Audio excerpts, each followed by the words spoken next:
Hi everyone, and welcome to this week's Life Skills, part of the rental series. We've covered so much this term. We've gone from everything from like how to prepare to actually like get your first or get another property, another rental property, all the way through to application, preparing for the move, preparing for inspections. If anyone can hear that, that is just my little kitty being very needy. He's okay though, I assure you. From the application all the way through to like moving and everything in between. The last couple of weeks we covered both renters' rights and their obligations, so that you have a better idea of where you stand legally on things that you need to do and things that you have a right to expect as a renter as well. This week, I'm going to cover a few other handy little hints to help you keep your property clean and safe, and to prevent any like dangerous situations or to prevent any damage from your property. Just little things that are nice and easy to do that you might not even be aware of. So I hope that it provides you with something a bit new that maybe you hadn't thought of before, and hopefully makes your life easier as a renter as well. Alrighty, let's get into it. Okay, so first of all, and I mentioned this the last couple of weeks, maintenance requests. Please do maintenance requests and please do them regularly, like for as much as you can, because no matter how small it might seem, what you're doing is you're building a case of saying that, yes, you did report the things that were wrong. And also, it means that you're taking photos of things regularly, you're looking out for things regularly, even if you're like, that's not a maintenance request worthy thing, which is fair, might just have some paint chipping off in a corner. Just take photos, date stamped, time stamped photos, because if they do try to tell you like that you've done, like, let's just say they accuse you of doing damage, like, oh, you must have chipped that paint yourself, you can be like, no, like this is a progression thing. So like it started peeling at this point and then now it's peeled even more, and so on and so forth, just so that you have that evidence there if they do try to do the dodgy on you or try to accuse you of doing that damage accidentally or otherwise. So maintenance requests, super important. Remember that damage, as mentioned, damage due to reasonable wear and tear isn't yours to pay for. So reasonable wear and tear are things like, yeah, the paint over time might crack, it might chip, it might flake. The carpets may get a bit more ragged over time. That's not counting things like stains or burn stains, or if your cat's peed in it and it smells and that smell is stuck in the carpet, that's a different scenario. But just regular wear and tear, like it might fray a little bit, the corners might fray, particularly if they're not bolted, if they don't have the little covers on them. Curtains and things over time, they might just get a little bit thinner, a little bit more worn out, a little bit, even anything that's in direct sunlight might actually bleach a little bit, like get a little bit lighter. That's a normal wear and tear. So those sorts of things you shouldn't be held accountable for in terms of paying for with any maintenance. So if they do try to make you pay for like a new coat of paint on the house or something like that, unless there's like substantial damage that you've done like all over the house, then they can't charge you for that, because it's just like a normal wear and tear thing that they need to take care of. Unfortunately, even accidental damage will still be yours to pay for. However, if it's a really unreasonable expectation, for example, I had a friend and she had these windows. The windows weren't properly, they didn't have, they're supposed to have like a little catch in them that helps them to stop just like blowing open and close. They'd been removed from the property prior to her moving in. And then one day she had them open, the wind picked up and it slammed the window shut. The glass cracked. Now, the people tried to say that that was accidental damage that she'd done because she shouldn't have opened. I can't believe this, but like she shouldn't have opened the windows on a windy day. It's like, you can't tell if the wind is just going to come along and change. Like, people can't be psychic. Like, that's crazy. It's crazy. I was like, okay. So anyway, so they tried to pin her for accidental damage on that. But the thing is, if you can't reasonably open and close your windows, they should be bolted closed. But at the same time, you're not allowed to bolt all the windows closed in a property, because people actually do have a right to reasonable ventilation in a property, for health and safety reasons. So it's really important. So if there are things in the house that just using them is going to damage something, then they shouldn't be usable, or if they need to be usable, then they need to be fixed so that they won't damage just by being used. So they can't pin you for that sort of thing if something actually isn't built to function and they haven't mentioned not to use it and they haven't actually or bolted it down or closed it or whatever it is that they need to do. The next one is to know your limitations when it comes to maintenance and repairs. It can save you a fair bit of money to do basic maintenance and repairs and to learn how to do this. But if you are unqualified for stuff like, you want to like fix a deck or do some plumbing or, fix the electrics, please don't. It sucks having to fork out for that sort of stuff. But the alternative will likely be so much more costly and dangerous. And in the long run, you can even get evicted because like if you don't have permissions and you're unqualified and you're doing something dangerous or something that will damage the property, you can absolutely be evicted and it could jeopardize your rental future as well. So please don't do things that you are unqualified for. I mean, mostly for your safety, but like whatever reason that you end up listening to, like just don't do it. But for things like normal maintenance and stuff like that, like regular everyday stuff, pretty low risk stuff, just make sure that you do your research first. Look up some YouTube tutorials, look up some, Google videos and things like that. And just try to like get an understanding of what you're doing before you do it, because the last thing you want is to like start with a small problem, try to fix it, and then make a bigger problem that is actually going to be more expensive in the long run. So yeah, that's my advice. Alrighty, so the next one, keep a fire blanket somewhere near your oven or stove for grease fires and other fires. And if you do have the extra cash, get a fire extinguisher as well. But a fire blanket will do the job just because like they're so versatile. You can use them for most types of fires, and the only thing is, a fire extinguisher will probably be better for non-grease fires that are like so that you can stand a bit further away from the fire when you're trying to put it out. And remember, never try to put out a fire that is bigger than basically like a small waste paper bin. Basically, if the fire is bigger than that, then you would need to call emergency services. I mean, call them anyway. But yeah, like if you're worried about the fire continuing or anything like that, but yeah, do call emergency services. Like your safety comes first. It's really important. But yeah, keeping that fire blanket nearby, like just hang it up or just have it in a cupboard, preferably a little bit away from the stove, because if you've got a fire on your stove and then you've got the fire blanket like next to the stove, you'll have to go into the hot fiery area to get the blanket, which is not ideal. So just keep it a little bit away. Like I have mine on the opposite wall. And that way, if anything does happen, if I do have a fire, I can just like pull it out and then just curl it up over my hands and put it down on the fire nice and carefully facing away from my face. I won't go like through a whole big old routine thing today, but we do have a fire safety video that you can refer to that was done with like CFA professionals and things like that. But yeah, safety first. But that could save you a lot in the long run too. Like having your house burned down is not what we want. It's not what we want at all. And unfortunately, depending on exactly how the fire started, like for example, if you walked away from the stove, let's just say you're just having a day, you walked away from the stove, you forgot something was there and it creates a fire. Let's say that you can't put that fire out when it's small and then it ends up like damaging the kitchen. You will probably be liable to pay for that because of your negligence in terms of the cause of the fire. So a fire blanket could mean that you keep your safety and you keep your property, but also that you will prevent having to pay for like much bigger damage that might be caused by a fire. I mean, to be honest, like try not to do those things, like try not to like walk away from the stove and like leave things unattended, hot things unattended. But, let's just say in the rare scenario that you do forget or something goes wrong, you just have a backup there, and it's important. Alrighty, if the place comes with appliances or any sort of cords, please request that they are tested and tagged, or just ask if they've been tested and tagged recently. If they haven't been, request that they are done. That is an obligation of the landlord. They need to make sure that electrical appliances are regularly tested and that they're safe if they come with the property. And just got to make sure that the place is safe. You can also, if you are curious, you can ask to see if they've got an electrical safety certificate for the wiring in the place if you're worried about the wiring.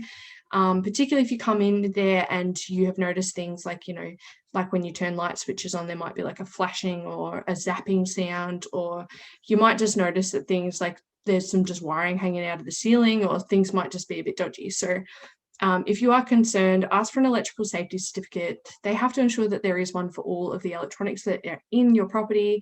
And if they don't have one, then you will need to, I would be requesting them to make sure that the landlord gets one done. All right, another one for electrical safety: only use power boards with circuit breakers. There's like a little button or switch that flips if there is a short circuit or a power surge. This will prevent electrical fires and getting electrocuted. And if you ever hear crackling, sizzling, or zapping when putting a cord into or out of a plug or a power board or anything, then that needs to be fixed. So either chuck out the power board and get a new power board, or if it's, for example, like the wall socket, then you need to do a maintenance request and get them to fix that up, because that is not normal. They, first of all, just troubleshoot the actual this side, so the actual plug that you're plugging in, troubleshoot that just by having a look at it visually. Is it all intact, or are some of the metal forks snapped off or bent? Because if that's the case, it might be the actual plug that is doing the damage. But yeah, please don't test it like to go, oh, I'll just see if another thing does the same, because that puts yourself in quite a bit of danger. So if you are in doubt ever about the safety of an electronic appliance, make sure that you either just throw it out and get a new one, or you can put in a maintenance request and get a professional to come in and check it out. Also, cords. Never run cords under mats or rugs or carpet, because in the case that they do overheat, or if there is a little spark that happens because of an electrical mishap, if they're underneath some very flammable material, then that will likely cause a fire. So please don't run them under flammable things, blankets, pillow. Never put those on electrical or near electrical appliances. And piggybacking. Piggybacking is a thing where it's particularly dangerous with double adapters. I recommend never using double adapters. Like, just don't even go there. But any sort of power board, basically, if you overload it, or if you plug, for example, you get a power board and you run that, and then you plug another power board into a power board, that is really, really dangerous. Please don't do this, and try wherever possible to minimize the amount of cord that you are running. So if you have like a extension cord and then you're plugging that into a power board, it would be better, if possible, to plug it directly into the wall rather than go through all those cords, because the more extenders that you have, the more chance of issues with those extenders, whether it is the extension cord or the power board. Also, make sure that you replace these every year or two, like every couple of years, I would say, because they do wear and tear over time, and you know, little cords inside and wires can come loose. If they cross, then they can cause a fire. So it's really important that you keep everything updated and make sure that it's all safe as well. That's why testing and tagging is so important. And another little handy hint: when you're pulling cords out of the wall, there's a temptation, I'm sure that you've seen with like phone chargers and stuff, like the advice not to pull from the actual, from this bit, from the actual, what's this called? The actual cord, to actually make sure, for example, like with my headphones, I could pull from the cord, or there's like that little hard bit on the end there that you can pull from as well. It's important that you pull from that hard bit, not from the wiggly cord, because what you do if you pull from the wiggly cord is that you can loosen the connection of the wires that then come to that head. So if you loosen those or damage those over time, again, that can increase the risk of wires crossing and of mishaps in terms of, like, for example, if the grounding component gets damaged, it might not ground, and then you might end up having a like an arc, and that arc can cause a fire, and so on and so forth. So there's lots of dangerous things that can happen if the wires are compromised. So whenever you're pulling something out of a wall, only ever pull from that hard bit at the end, and try, if you can, to switch off the actual power outlet switch before you pull them out, because that just reduces your risk that you're going to have electricity arcing, which in rare scenarios might actually zap you as well, particularly if there is something damaged. Okay, so don't place heaters near clothes or any flammable items, and also with electric blankets, it's a temptation to keep them on overnight. Please do not keep them on overnight. They should only ever be used to like heat up your bed before you go to bed.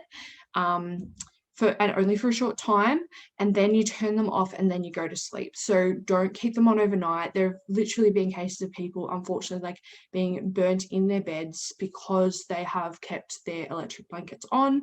And also, yeah, just being really mindful with those. Again, replace them regularly. If there's any signs of damage or wear and tear, if there's any weird smells, don't risk it. Just don't risk that. Same as heaters, don't put them near clothes or any flammable items.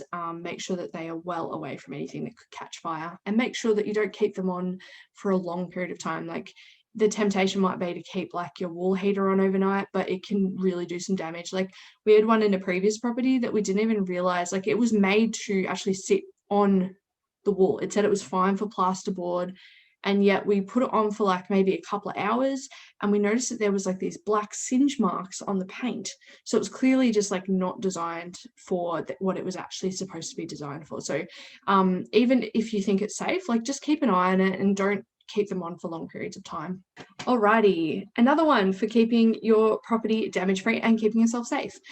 Use fans or open windows for ventilation in bathrooms and laundries to prevent mold, and regularly ventilate your house. Open up the windows. I mean, if you can, if it's safe. Obviously, if it's bushfire season, lots of smoke outside, don't be doing that. But like, in general, try to open up your windows regularly, and let some airflow in, and keep an eye out for mold as well, because you really want to get on top of that, because if it gets out of hand, that can become a respiratory issue. They have found that like people who've been breathing in particularly black mold, that one is really dangerous, but mold in general are much more susceptible to things like pneumonia and different chest infections, and viral infections and things like that, because it will weaken your lungs, or it could even cause pneumonia if you breathe in the spores. So really important to keep yourself safe from mold. So yeah, if you notice any buildup, get on top of it immediately, and try to open your windows regularly as well. You can also get like little moisture absorbing sachets that you can put in things like cupboards. Cupboards tend to have very low ventilation and be a little bit more likely to develop mold. So putting little moisture absorbing sachets in cupboards, in your near windows and things like that, that get a lot of moisture, and areas that might get a bit more moisture can also be really helpful. If possible, do little things around your house as you go. So I try to keep like cloths and cleaning products and things that are relevant to each area of the house nearby. So for example, in my bathroom, I have like the general bathroom spray, I have the mold killer spray, and I have a few cloths, and a little scrubby brush. And that way, whenever I notice something, I just quickly scrub it off or just quickly wipe it down. And that way I'm just keeping on top of it. And then when it comes to my rental inspection, it's going to be a lot easier. Other suggestions, in your kitchen, again, just a general cleaner and a cloth. That way you can just keep on top of things. I put one near my fridge, I put one near my sink.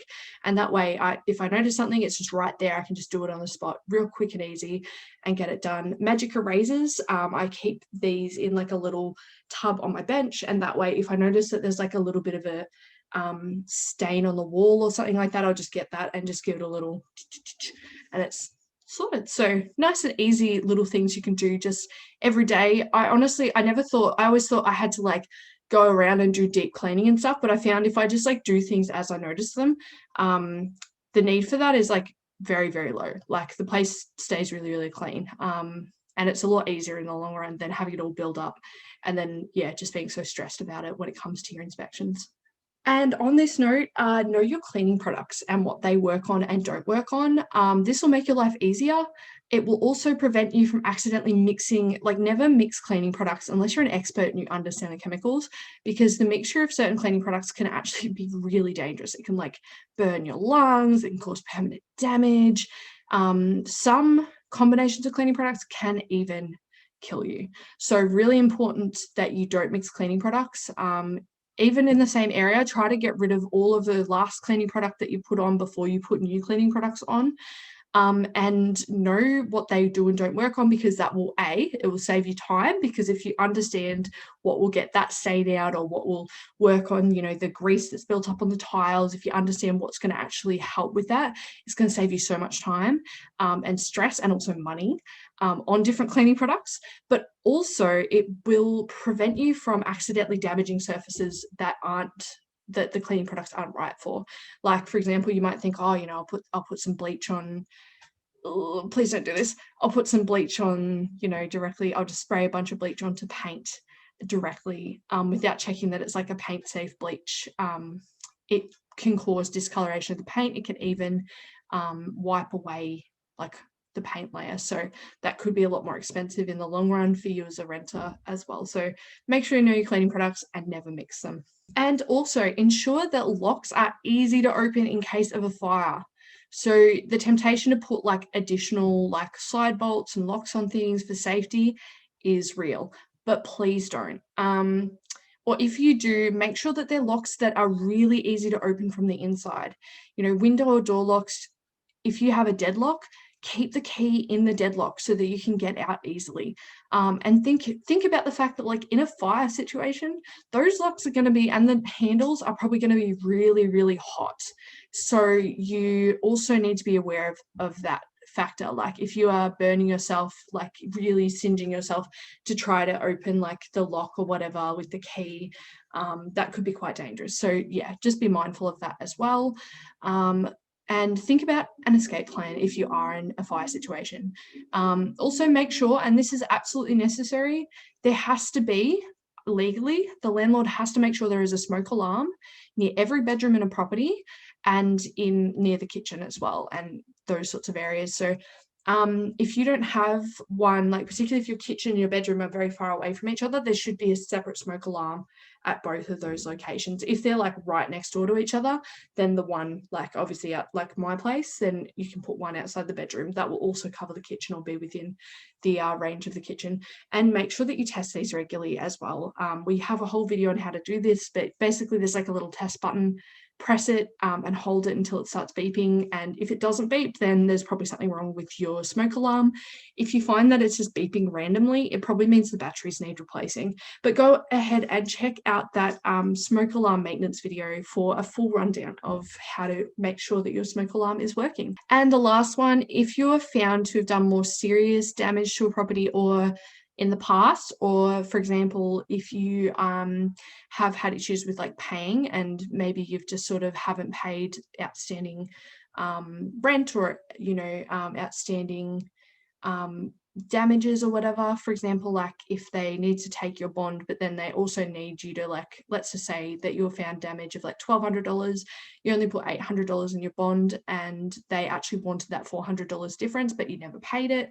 You can be put on a tenant database, which is a blacklist, which landlords and real estate agents can access in the future and could then use this information to deny you from actually getting another property. So if this is the case, if you're worried that this might be the case, you can actually go online and check this database. Go to, just look up Tenant database Victoria, and it should come up with the link to a Consumer Affairs website. You can then follow the instructions on there to see if you're on this database. If you are on this database, usually it can easily be rectified by paying that money that you owe to that real estate and to get off this list. However, do be aware that it's probably not a good idea to then put that real estate agent on as a rental reference, because even though you're off the database, they will likely say they dodged this payment, or they didn't pay for this amount of time, or they did this damage. So just be aware of that in terms of your future rental success. Alrighty, that's about everything I can think of. If you have any other questions or comments, feel free to send those through this week, and I will try to answer them as best as possible. Thank you so much for listening to this series, and yeah, I hope you have a really good last couple of weeks of term, or if you're already on holidays, I hope you're really enjoying it, and I hope you have a really good Christmas. I will chat to you later. Bye.